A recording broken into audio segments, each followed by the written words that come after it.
Assalamualaikum warahmatullahi wabarakatuh.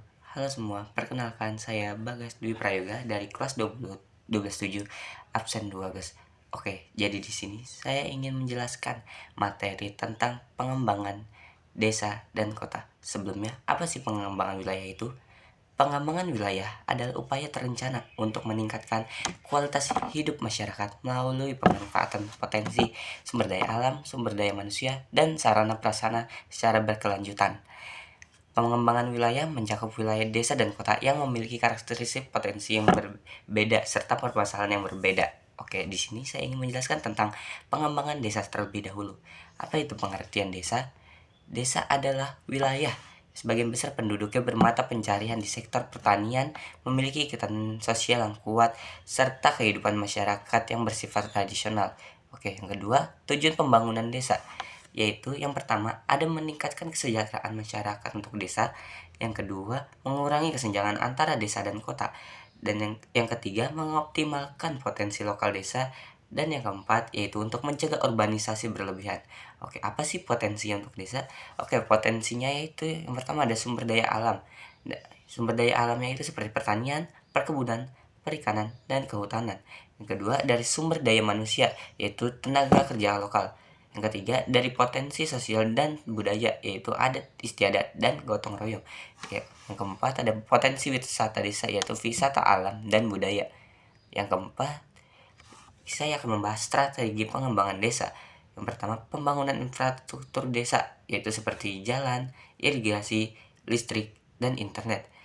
Kalau dari pengembangan ekonomi desa itu bisa menjadi dari BUMDes atau dan UMKM. Yang ketiga, peningkatan kualitas pendidikan dan kesehatan. Keempat, pemberdayaan masyarakat desa. Dan yang terakhir, pengembangan desa dan wisata. Oke, jadi di sini ada permasalahan juga. Permasalahan di desa yaitu yang pertama itu keterbatasan sarana dan prasarana. Yang kedua, rendahnya tingkat pendidikan. Yang ketiga, keterbatasan lapangan pekerjaan. Dan yang terakhir yaitu kurangnya akses teknologi dan informasi. Oke, di sini saya ingin menjelaskan tentang pengembangan kota. Oke, pengertian kota. Kota adalah wilayah dengan kepadatan penduduk tinggi. Kegiatan ekonomi didominasi sektor industri dan jasa serta memiliki fasilitas dan infrastruktur yang lengkap. Yang kedua di sini saya ingin membacakan tujuan pengembangan kota, yaitu yang pertama untuk meningkatkan kualitas hidup masyarakat perkotaan. Yang kedua, menyediakan lapangan pekerjaan. Yang ketiga, itu menata ruang kota agar tertib dan nyaman. Dan yang terakhir itu untuk mewujudkan kota yang berkelanjutan di masa yang akan datang. Oke, itu ada di sini berikutnya ada ciri-ciri kota.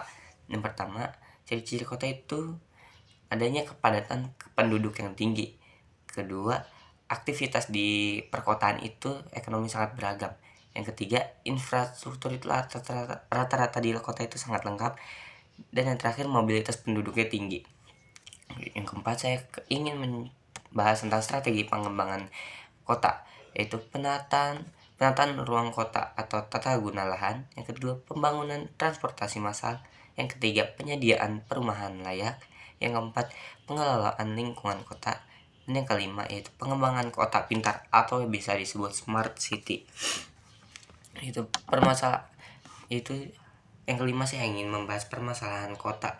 Di sini ada beberapa permasalahan kota yang harus direvisi atau dibenarkan. Yaitu yang pertama, kemacetan lalu lintas di kota ini masih sangat banyak sekali di wilayah-wilayah yang sangat macet. Contohnya di kota Jakarta itu masih padat penduduk dan itu sangat membuat macet. Yang kedua ada pemukiman kumuh. Ini terjadi karena masyarakat sering membuang sampah sembarangan dan atau membuang limbah ke sungai. Ini menyebabkan pemukiman menjadi kumuh. Yang ketiga polusi udara dan lingkungan. Ini bisa disebabkan oleh banyaknya kendaraan di kota yang membuat polusi menjadi tercemar. Yang terakhir itu ada kesenjangan sosial antara kaya dan miskin. Oke, selanjutnya ada hubungan desa dan kota. Apa sih hubungannya? Desa dan kota saling bergantung sama lain. Desa berperan sebagai penyediaan pangan dan sumber daya alam, sedangkan kota berperan sebagai pusat industri, perdagangan, dan jasa. hubungan yang seimbang antara desa dan kota dapat mendukung pembangunan nasional. Selanjutnya ada pembangunan desa dan kota berkelanjutan. Pembangunan berkelanjutan adalah pembangunan yang memperlihatkan keseimbangan antara aspek ekonomi, sosial, dan lingkungan untuk memenuhi kebutuhan saat ini tanpa mengorbankan generasi mendatang. Oke, di sini. Berikutnya ada prinsip pembangunan berkelanjutan. Prinsipnya yaitu yang pertama ada ramah lingkungan, berkeadilan sosial, berbasis potensi lokal, dan berorientasi jangka panjang. Oke, terakhir, apa kesimpulan dari materi pengembangan desa dan kota? Menurut saya, kesimpulannya ini yaitu pengembangan desa dan kota merupakan bagian penting dari pembangunan nasional. Keduanya harus dikembangkan secara seimbang dan berkelanjutan agar tercipta pemerataan pembangunan serta peningkatan kesejahteraan masyarakat Indonesia. Oke, itu saja dari presentasi dari saya. Kurang lebihnya mohon maaf. Wassalamualaikum warahmatullahi wabarakatuh.